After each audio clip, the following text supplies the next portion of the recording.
typically Randy Lover is with us, but he's actually working with some teachers at one of our sites. And so I'm very glad to be here with you all today. We're going to, for those of you who have been at some of the other sessions, we're going to continue talking about the lesson cycle or the learning cycle and really focus in on that guided practice piece and a specific strategy called Think First that we'll look at some specific examples of how we might use that in our classroom and when do we use that? Do we use that synchronously, asynchronously, or both? All right, and if, as you can tell, we jumped on the Bitmoji classroom bandwagon, so just to have fun and see what the teachers were doing. All right, our ICANNs today, to define guided practice as part of the lesson or the learning cycle, to identify criteria for deciding whether to design guided practice for synchronous or asynchronous sessions, and then to identify strategies for guided practice to support students. So what are those strategies and how do we craft those? Our ground rules to begin in on time, so we will be done at 4:30 Eastern. And we ask that you just stay focused with us so that we can help think with you as much as possible around how to navigate these new waters of remote learning for those who are all remote. Be respectful of everybody else's ideas and suggestions. Assume positive intent. We are all volunteering to be here today, and so we really appreciate you taking the time out of your busy schedule. Please, please, please use the chat feature for questions and responses, even though we are using Pear Deck to help with that engagement piece. If you have any questions, just feel free to unmute yourself or go ahead and put that in the chat. And then mute your microphone when not speaking, please, just because of the ambient noises. All right, so just as a reminder, please share your questions and ideas in the chat. Back channeling is a good idea. We definitely look forward to those and extending those ideas. We will track those questions though so that we can respond to them throughout the session as well as afterwards if we need to. And it will be saved just as an FYI so that we can do exactly that, so that we can, if there are great ideas in the chat, we can summarize those in the follow-up email and again, answer any questions that you might have. So for those of you in Pear Deck, go ahead and respond to this following prompt. We're going to use the drawing application of Pear Deck so you can see what that's like for your kiddos. So our prompt is, what might guided practice look like at school? And draw your response to the right. So when we say at school, we're talking about doing school, not necessarily the brick and mortar building. So for those of you who are completely remote, what does guided practice look like this year?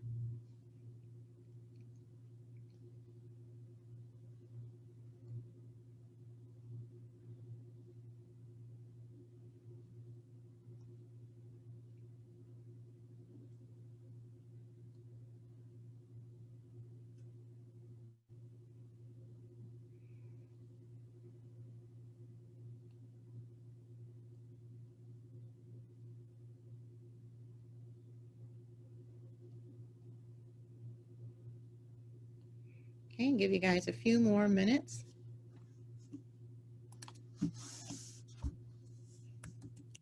And for those of you who are joining us, it is joinpd.com. That's the web address for Pear Deck. And the access code, oops, I can't spell, is YCPAY. And I also put that in the chat for you guys.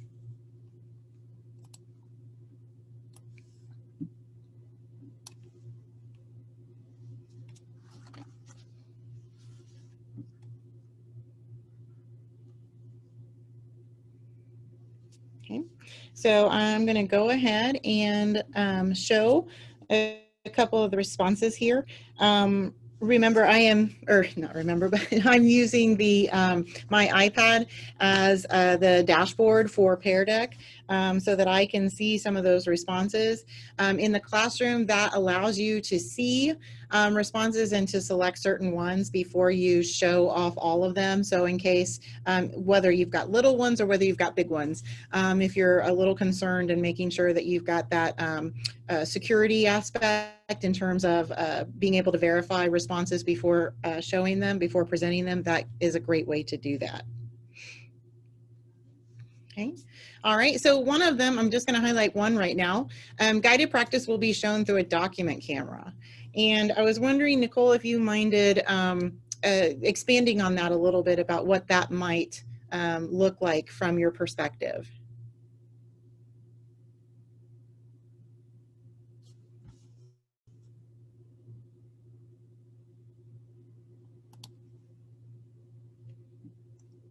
Okay, I was going through 2 screens. I'm thinking depending, because I know we're supposed to be getting some new document cameras, so depending on what we're doing, maybe being able to show the students different things through a document camera and try to do a guided practice with them. Like I was thinking more of like maybe like a CER, claim evidence response, like with the kids, and kind of going through the steps and the process of how to do that. So maybe kind of writing it out. I'm not exactly sure yet. But right. That's what I was thinking. Okay, excellent. Thank you. Anybody else have any thoughts or want to expand on that? Okay. All right. Okay, well, we're going to go ahead and continue on. For those of you who just joined us, we are using Pear Deck again, if you'd like to join in on the engagement fun there. In the chat, there is the web address, joinpd.com, and the access code, YCPAY, which is also in the top right-hand corner of our presentation. All right, so let's go ahead and jump in. With this series, we have really focused on the learning cycle or the different aspects of the lesson cycle, however you want to think about it. And so if you've been at one of the other sessions, this might look very familiar to you, but we just wanted to really quickly touch on that idea again of starting with that hook, so that we really try to engage the kids from the beginning, especially with something that's more authentic or that is captures their curiosity. And then we move into the new learning, which is oftentimes considered also the I do as part of the gradual release of responsibility. Today, we're focused on the guided practice, which is often talked about we do, and that goes hand in hand with what Nicole was talking about with the document camera of we do this together. Even if we're not in person together, we're going to still walk through that as we're together in a synchronous session. And so, Jackie, I know you also mentioned being a blended program using that document camera for the live teaching, as well as possibly for if you do go all virtual for those synchronous sessions, or maybe even to video yourself modeling that. After guided practice, then the whole point of typically when we do guided practice, it's so kids are ready for that independent practice. Back in the day, it was I do, we do, you do. Now it's considered more of I do, we do, you do together, and then you do alone. So it's that idea of still having that, that collaboration spirit with less guidance from us as the teacher. And then closure is to put kind of like that bottom bun on the hamburger so all the ingredients don't fall out. How do we get the kids to really sum up that learning from whatever session that is, so that they can retain it for that next piece and make some sense out of it? So for guided practice, just to clarify our terms, it's typically, we really want to make sure that it's goal focused and it's really practicing a particular skill or set of skills together and really focusing in on that application piece.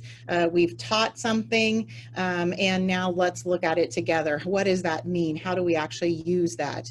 Whether that's the next step of a word problem, whether it's a writing, you know, a part of the writing process or what have you.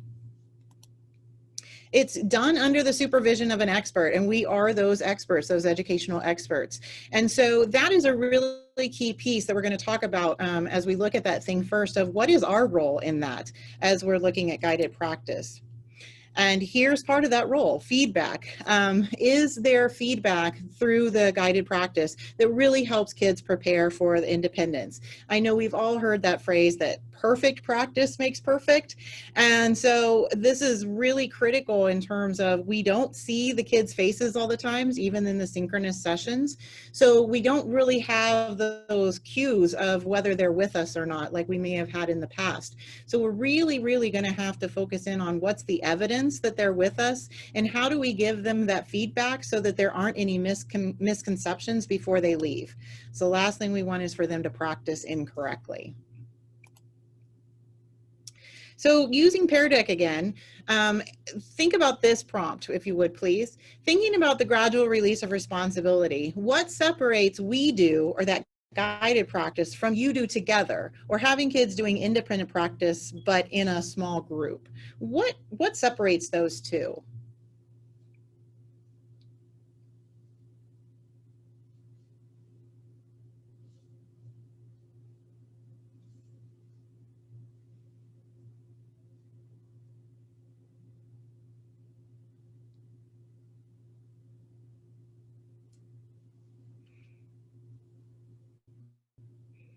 Okay, we've got some responses coming in, but I want to give you guys a few more times to finish up your thinking.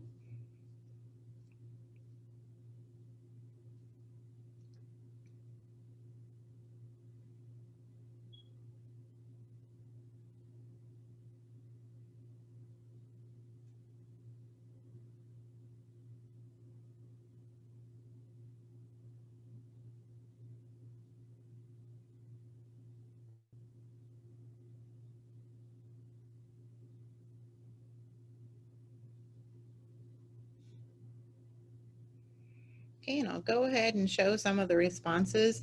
For those of you who are still typing, just feel free to finish that thought. So we have things like we do is very teacher-led. Absolutely, it's that expert piece. Guided discussions along the way. You do together allows the teacher to release a little bit more responsibility for the students. Okay, we also had things like the teacher is present or involved, is maybe not as present or involved in the you do. Great question. And then the we do is practicing it together as a class teacher led. The you do is more of students taking, I'm assuming, the role.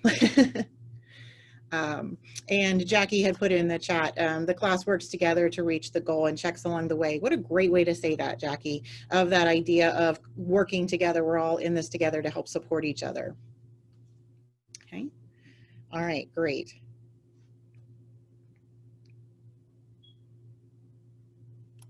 So thanks for, whoops. Oh my gosh. Okay, what did I just do? Okay, hold that thought for a second.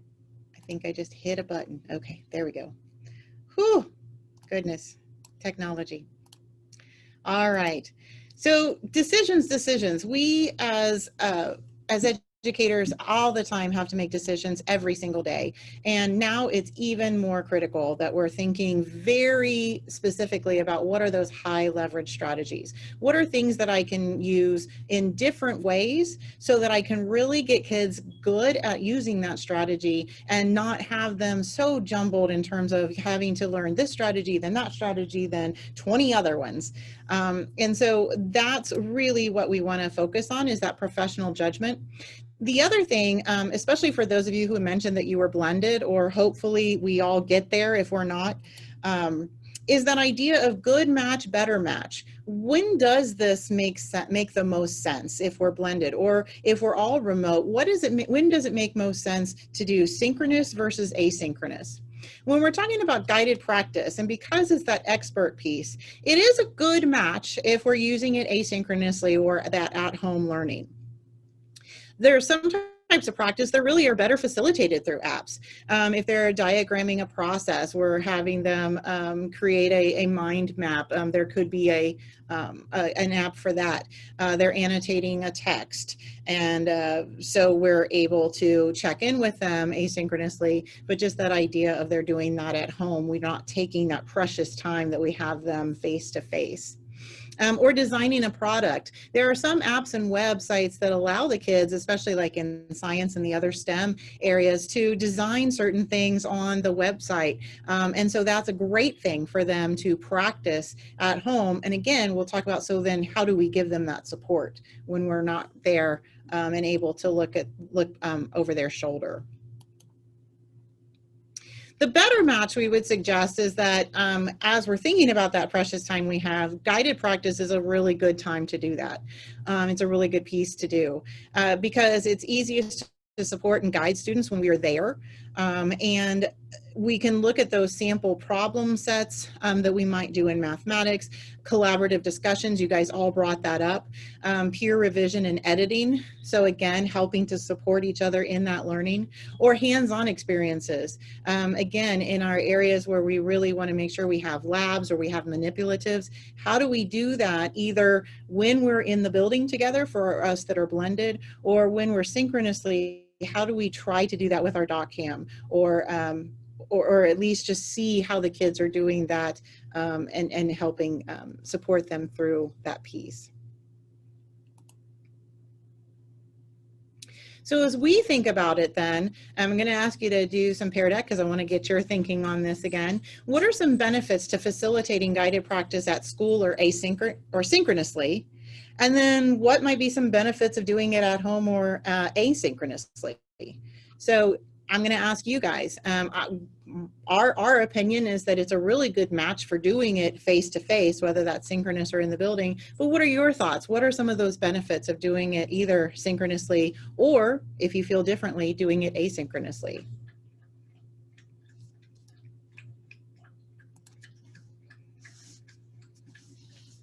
I'll give you guys a couple minutes to think. And for those of you who are just joining us, if you want to join in on the Pear Deck, it's joinpd.com, and the access code,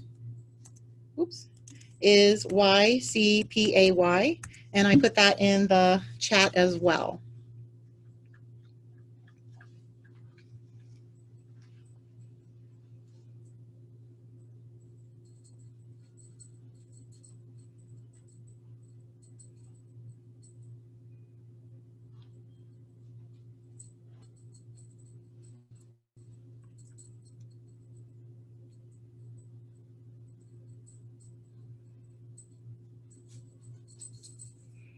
Okay, I'm seeing some really great thinking coming in, so I'm going to give a few more seconds for that.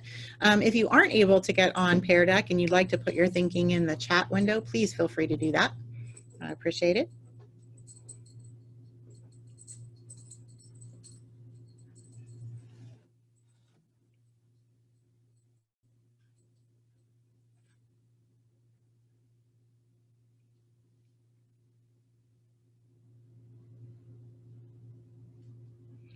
In about another 30 seconds or so before I'll share, so allow people to finish their thinking.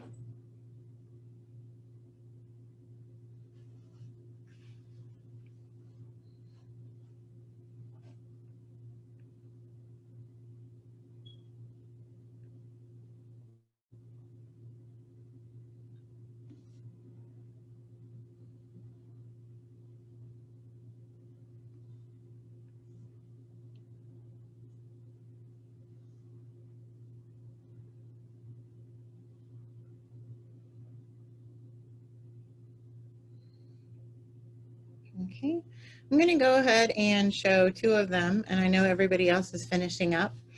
At school, they get our hands-on help. Absolutely, we're actually there for them so that we can see if they're struggling and then immediately respond. At home, they may be more comfortable answering questions. Really good point. Oftentimes, we know that kids are reticent of asking for help, and so perhaps if they were actually at home, they may be more likely to do that. And I'd love to hear some of the ways in which we are able to get kids to ask for help when they're at home. The benefits for at school is that the students may feel that it's similar to a regular school day and might be better space to learn. Okay. Asynchronous might work better for some students in their schedule. Yes, scheduling, especially for our older kiddos, is really critical, even our young babies, especially depending on what the parent's schedule is. But definitely thinking about that, how do we help support them, whether we're there face to face or whether we're there just an email or some kind of a message away. In the chat, we also had ideas of if we're doing it together at school, we can better read behaviors and facial expressions. I totally agree. The last 3 weeks doing professional learning sessions with teachers, it's a struggle when we don't get to see their faces, and really making sure that they're not only on task, but truly engaged in the learning and really digging into it. Okay, excellent. Thank you, guys. So let's talk really specifically about some practical strategies.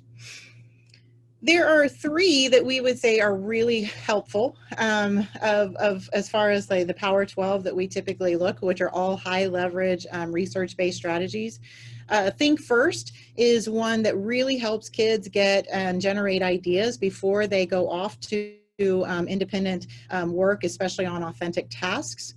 Peer conversations, that's that collaborative piece, whether that's in a pair or whether that's in a larger group.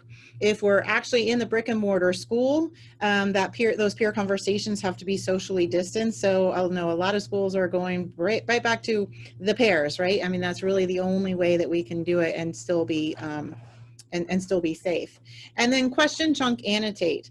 Question, chunk, annotate is a reading strategy which really allows the kids to dig into a text. They're answering an overarching question that's written at a higher level of thinking, and also gives a purpose for reading. And then of course that annotating is something that all of the kids continue to need support and practice with, so that they can continue getting better at truly analyzing a text and not just making everything yellow with that highlighter.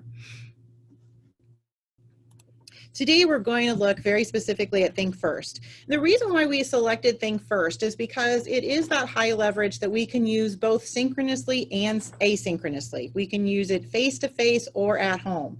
So whether we decide that it's a Think First that they're going to do on their own, and we're going to do it in short spurts so we can give that guided practice for each step, or whether it's something that we do as a group, either way, it's that idea that it helps to solidify kids' thinking and lets us see where they're at before we give them full reins to go off on their own. So one of the things about Think First is we're not going to think first an exit ticket. And we're not going to think first a journal response, right? Because we really want that Think First to be as part of a larger academic task. Now, that doesn't mean it needs to be a huge project. It doesn't mean it needs to take 2 weeks to do, but it is something that takes a little bit more time, or at least a little bit more thought process and cognitive load for the kids, because if they jump right into it, they may basically have block, right? That writer's block type of thing where it's like, I don't even know where to begin. So Think First is really a great way to bring that larger or more complex academic task and break it down into manageable pieces. We want to make sure that we develop a structure for thinking. Oftentimes a graphic organizer goes right hand in hand with that structure, and we'll look at a few examples. We want to make sure that we design student supports. Is the graphic organizer enough? Do they need more? We'll look at examples of that as well. And then decide how students test their thinking. Remember, we said a Think First is before that independent practice, before they go off and do that performance task, before they write that editorial or they write that story. And so we want to make sure that they're testing their ideas and getting some feedback prior to doing the final. And then holding students accountable. How do we hold them for doing that think first? Because again, on the flip side, we know we've got kids who are like, I'm just going to dive in. I can just do it. I don't need to think first. So how do we get them? Because eventually they're not going to be able to dive in on an assignment. They're going to have to learn how to do that thing first, because sometime they're really going to need it.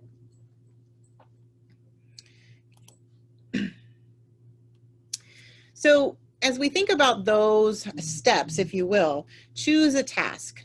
It's best suited for performance tasks, like I said, that would benefit from detailed planning. So whether that's writing an essay, and again, for our younger kids, that could be writing a paragraph with 3 sentences, or it could be writing a more expansive essay or even a research paper. Planning an experiment. If we're at home doing remote learning, a lot of science teachers are trying to figure out how to do kitchen chemistry, right? How do you do some very basic, simple things that with materials that pretty much everybody has at home or are sending kids small kits to do at home, but how do we get kids to do that planning first before they, make a mess? And then another idea is storyboarding a video. Being remote actually has given us a little bit more flexibility in terms of trying to bring in some of that technology of having kids do some videos as opposed to the traditional presentation, or writing something, having them do it auditory instead. The time allotted for a think first is basically proportional to the complexity of the task. So the more complex the task, the more planning time you need. And that'll also help to really decide the structure piece. So before we get into looking at some examples of structure, I'm going to ask you again to go into, to look at Pear Deck. And this time we're going to do a draggable. You'll see that there are 4 icons at the bottom.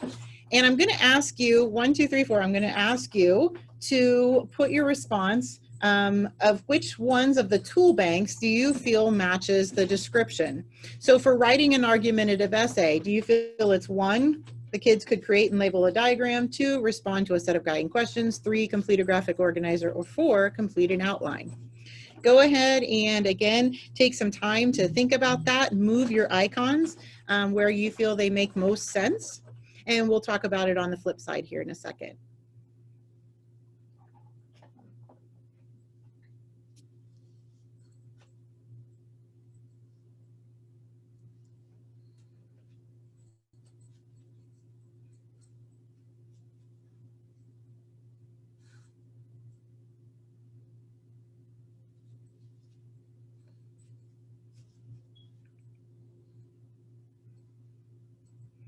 Okay, I'll give everybody a few more moments to think because it's kind of crazy to share the screen when things are icons are still moving.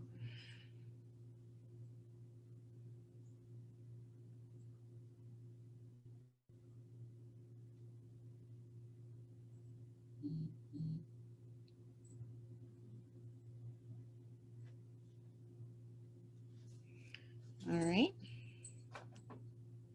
And for this one, I'm going to hit lock screen because that way I can show the responses and they won't be moving around any longer.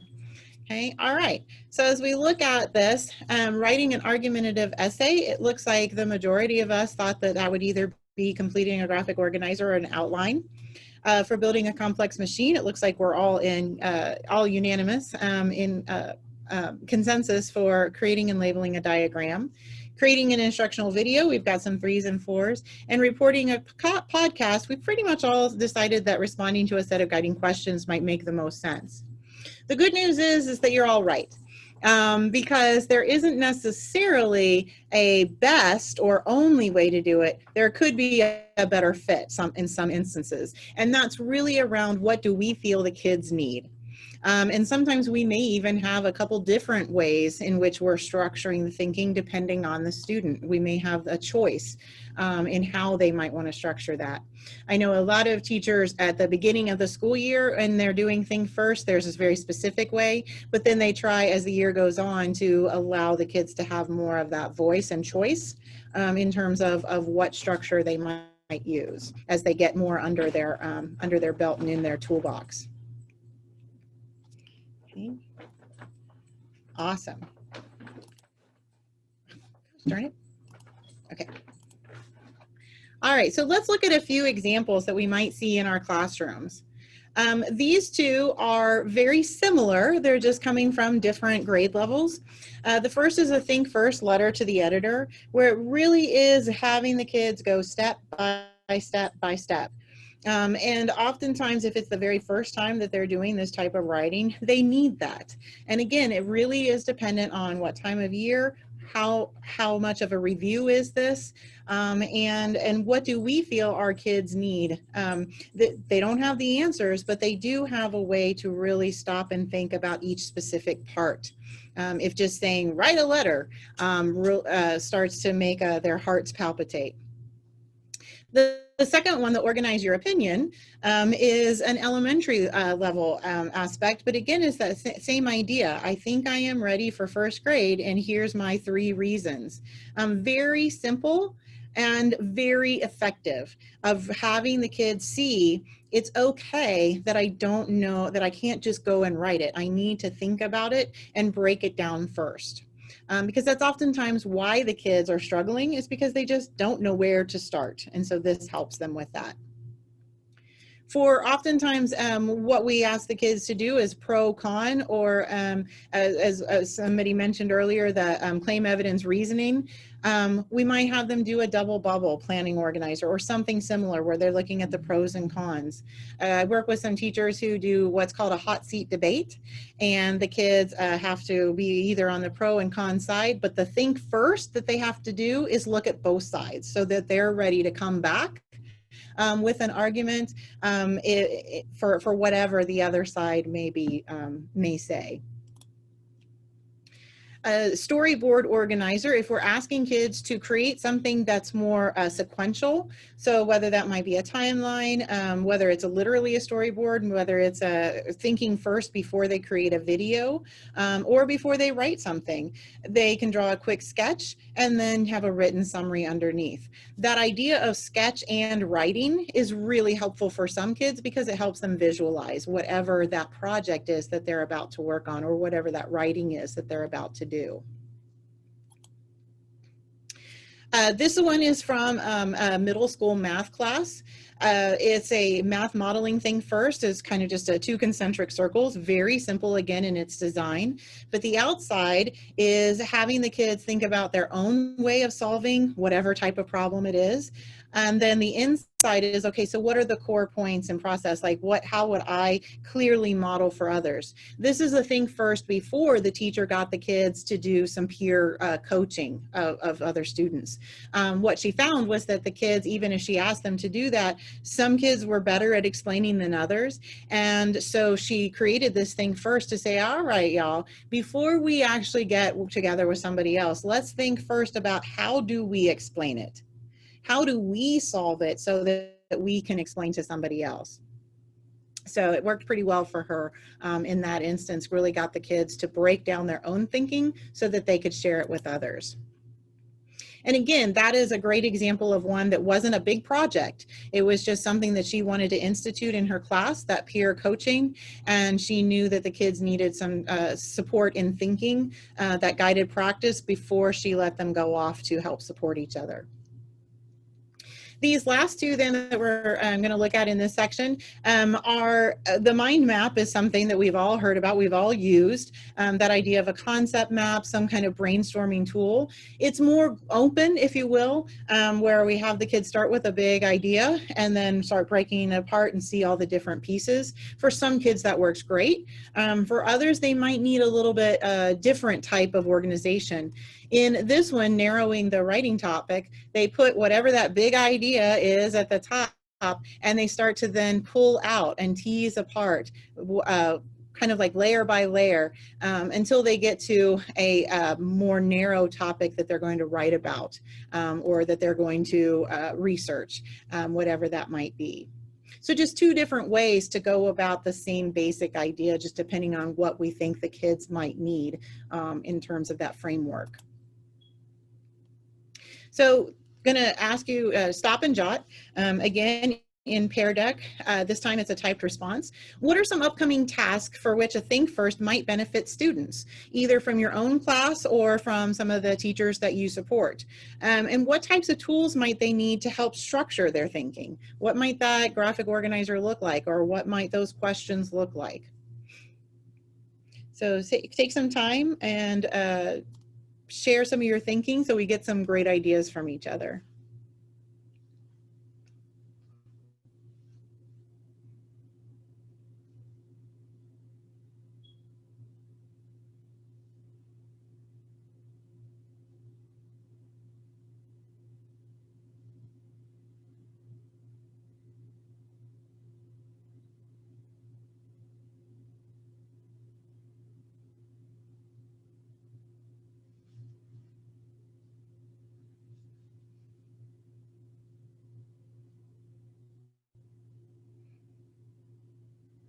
Okay, go ahead and write your response either on Pear Deck, or if you'd like, you can add it in the chat box if you're not able to get on Pear Deck with us.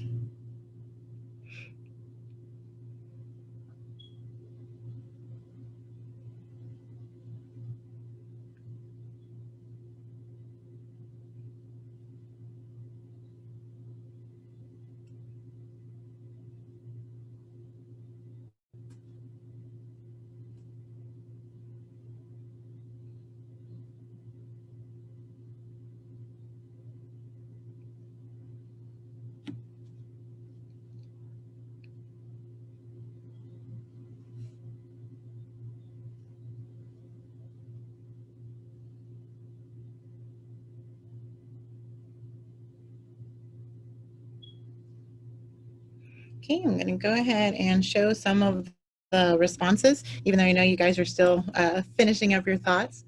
Building or making a project. Yes, examples, absolutely. Some kids definitely need to see that visual or need to see that modeling in order to really understand what is the thought process and what are the expectations. And I agree, I need those things to start as well. Somebody liked the idea of using the mind map and the pro-con double map, the double bubble. Absolutely. Just a good way of getting the kids to do that thinking, especially around pro-con, or even just that idea of claim evidence reasoning. Oftentimes they're just like, yep, here's one reason that supports mine, without really digging in a little bit deeper as we'd like them to. Completing a mind map on a new module in reading, which is based on specific themes. Great idea, because again, it's that idea of thinking first of what do we know, what do we not know. So it really helps to give us some great information on where the kids are. And gathering personal thoughts prior to starting specific learning targets directly connected to that one above, absolutely.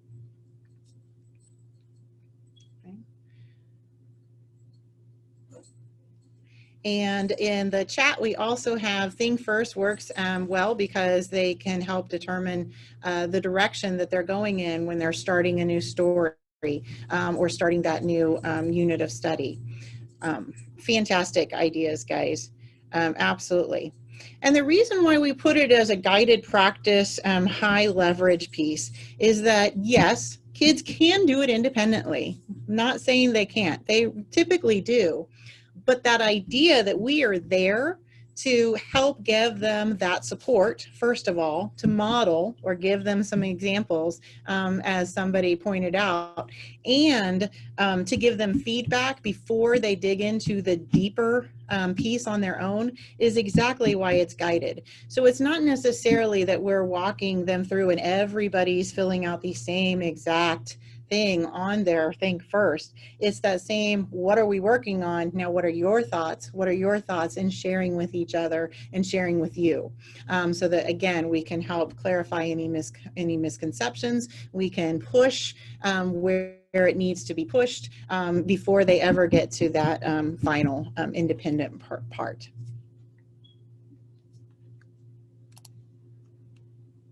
All right, so somebody already thought about some of these. So for designing student supports, sometimes they don't need them, but if they do, sometimes we want to think about what are some additional prompts or cues that we might give kids as they're going through.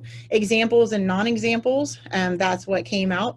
through some of you guys. And we might even do a think aloud for the think first. If it's the very first time of doing a particular activity or task, and it's a little bit on the complex side, we might want to do the think aloud of, here's how I would fill out the think first. Now let's do it together. Let's you do it, and we'll go back and forth and get some feedback from each other. One way that some teachers have done that, and this is a RAFT, a role audience format topic type of activity on the digestive system, the digestive path. So what is the path that the food goes through? This is for a health class.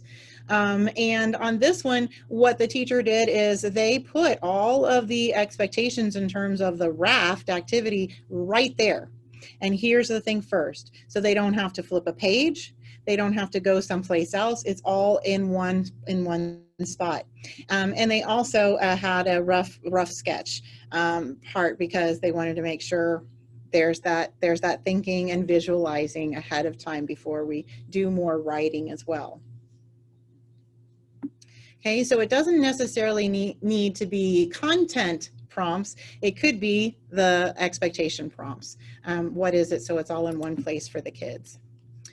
This is from a dance class, Metaphor in Motion. Students had to create a dance that actually showed a metaphor, and so they had to definitely use descriptive words. So a prompt or cue for them was the teacher gave them a listing of some descriptive words that they might choose from, because again, even with that thing first, some of the kids were getting, it's like, okay, well, where do I start with those descriptive words? So I believe in this case, the teacher said they could use a certain amount of descriptive words from that just to get them started, but then they had to come up with others that weren't on the list. Next thing then is testing student thinking. Remember, it's guided practice. So it's not only feedback from us, but it's also feedback from each other as much as we can do. So if we're talking about student to student feedback, it could be evaluating the thing first against the rubric. If this is some type of more authentic or performance task, then it's probably going to have a rubric involved with it. And so the kids can actually look with each other as well as by themselves to say, okay, is my thing first getting me to that proficient and advanced piece of the rubric? And if not, then what do I need to think about before I really dig into the actual final project or work? Structured peer feedback, where in not just looking at the rubric, but just saying, tell something that you like, ask a clarifying question, give a suggestion. That's tag. There's a whole slew of them out there that's something like that, or star, wish, star, here's something that I thought was really good, and wish is here's something to think about. It could be a gallery walk. Even if we're remote, there's a couple different ways to do gallery walks. I'm going to show an example of one I actually just did this morning in a second. And then consider those digital means. How do we get kids to do student-to-student feedback, especially if we're doing synchronous? Do we have breakout rooms? Do we have Google Meets, different groups for Google Meets? For our younger kiddos, that might be a little more difficult. Do we have a Google Doc? Do we have Flipgrid? There's a lot of different things out there, and we don't have to use them all. It's really finding a couple that we as the adults feel comfortable with so we can get really good at it, and then have the kids get good at using those as well for the actual thinking, not for the app itself, but for the thinking. For us, teacher to student feedback, it could be submission and comments in our learning management system. So they upload whatever it is, the diagram, the graphic organizer, the outline, whatever that is, into Google Classroom, into Schoology, into Canvas, and then we can give feedback on that. It could be a self-assessment dialogue, which is a metacognitive way where the kids do an internal reflection on what they think works well and where they need to improve, and then we have a dialogue on based on their feedback to say we agree, or here's another area, or no, you said you weren't doing well in that you're actually doing great on that part. And then of course we have student teacher conferences. Even in that remote aspect, we can do the office hour piece, or those individual Google Meets. If we're doing blended, it may be that that's part of the time that we take, just like in a reader writer workshop type of classroom, where when we have the kids together, we're meeting with them individually while the rest continue to work on that think first or move forward. Here's a screenshot of our gallery walk earlier today. We set up these virtual desks for our teachers, and they had to respond to that. On the virtual desk, this is just using Google Slides. Each student had their own with their name on top, and then there was a task that went with it. We wanted everybody to look at 2 other people's at least, and then respond and make connections in terms of how are they connected to somebody else's response. And so they were able to do that because it's a Google slide set. They were able to look at everybody else's. This is my screenshot with the grid view, because just as a complete aside, FYI, this is a great way to monitor. I knew exactly who was engaged, who was writing, who was struggling either with technology or with the content. And it helps really because, like we had mentioned earlier with body language and facial expressions, part of the people had their camera off. I couldn't tell. This way I can tell. So just trying to think about those high leverage, how can I do that? Lastly, then, holding students accountable. It's kind of carrot and stick, right? The carrot is providing direct feedback to students via the conference or other means, because that's how I'm going to get better and have a much better end product, is because I have done the thing first and I get feedback from the expert, from the adult.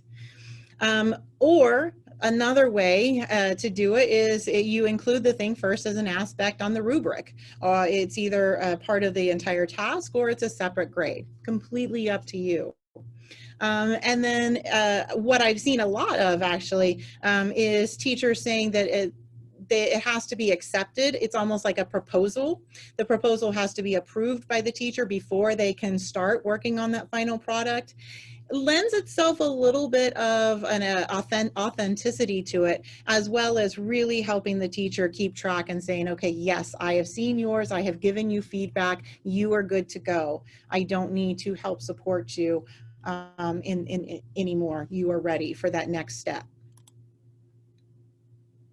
So our last stop and jot then, consider one of the tasks that you identified earlier. So I asked you to think about why might you use a think first in the next few weeks.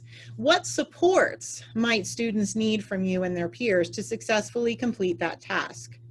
So we talked about the prompts and cues and other things, but what do you think that the kids might need in order to really be successful on that thing first, so they can be successful on that independent work?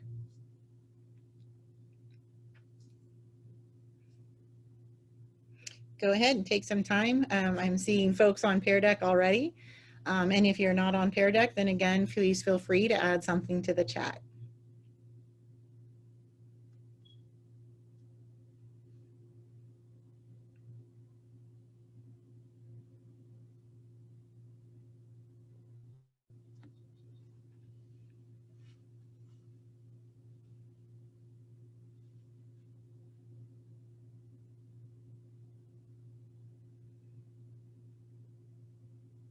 Okay, and lots of great thinking coming in, so I'm just going to give everybody a few minutes to finish their thinking.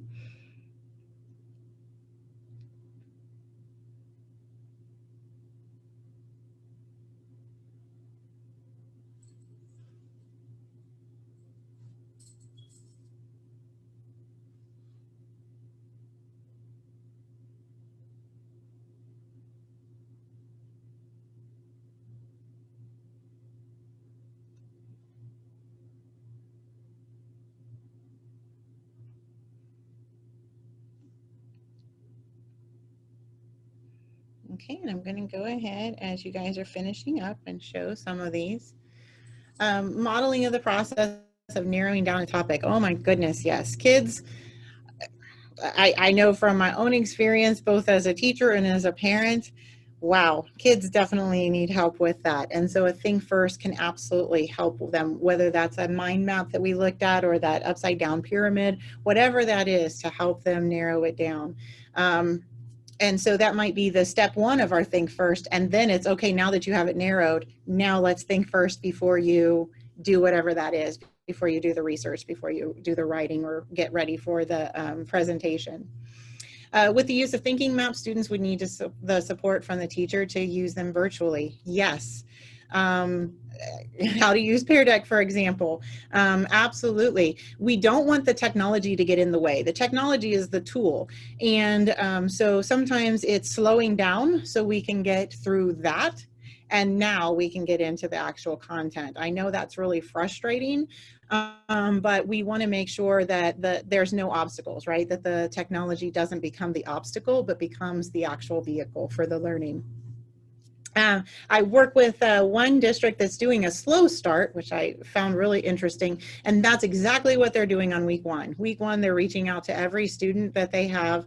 I believe they like kind of divided it up into like an advisory, and they're making sure that the kids know exactly how to log on to the learning management system. They've selected a couple of key technology apps that they're going to have the kids use, and they're going to make sure that they have whatever they need in order to be able to access that before they get into the actual content. So they're calling it a slow start to make those connections as well as get kids set up. Background knowledge has come up both in the chat as well as in Pear Deck. Rubric for sure, and just those clear directions and organization. The more clear we can be, the more we can get the actual expectations we have in our head and not so much the ones that we actually say out loud that sometimes don't match. So for sure. Okay. And then that's what we're focusing on starting tomorrow. Absolutely. Yes. And I definitely wish you guys luck for sure of really getting the kids ready to learn so that they then can learn. All right. Fantastic. Okay. Seriously. All right, so here's our closure, y'all. And I'll stick around for a few minutes if anybody has any questions. The one thing is absolutely one of the biggest takeaways from this whole series that we've been doing, especially this one in the fall that we started at the beginning of the month, good teaching is good teaching, and that means good planning is good planning. The way in which we might have kids interact and the way and the tools that we use may look different, but we're always constantly thinking in the same way in terms of how do I get kids to get their thinking down before diving in? How do I help support the kids with examples, with a rubric? All of those things are the same. And that's one of the lessons that we really want folks to take away, is that it's not a completely foreign thing that we're doing. It feels so daunting. And so the more I think that we can support ourselves as well as our colleagues in saying, look, good teaching is good teaching, good design is good design. How am I going to get the kids engaged? How am I going to challenge them? How am I going to give them feedback? How am I going to have them do some kind of interaction, because that is so crucial for the kids. So that's really kind of like our takeaway of this whole series that we're really trying to do and why we've broken up the lesson cycle. What we ask of you guys, like any good teacher, is feedback. So I know it says check your emails. We will put the link in the follow-up email, but it should pop up as soon as you close this window. We've had a couple issues every once in a while, so if it doesn't pop up, you will get the email that has the survey link, and we do appreciate you guys filling that out. We do track attendance, so if you are interested in getting a printed certificate for professional continuing education hours, just let us know and we'll be sure to do that for you guys at the end of this cycle, which will be sometime in September, so by the end of September. On that survey, and just as I leave you with a thought to think about, our exit ticket then is, what other strategies might be helpful during guided practice, and what situations might you use them in? So again, just trying to think first ourselves of, if I'm going to do guided practice, if I'm going to use Think First, what do I need to consider? What might be the drawbacks? You guys brought up a great one about the technology. The kids have to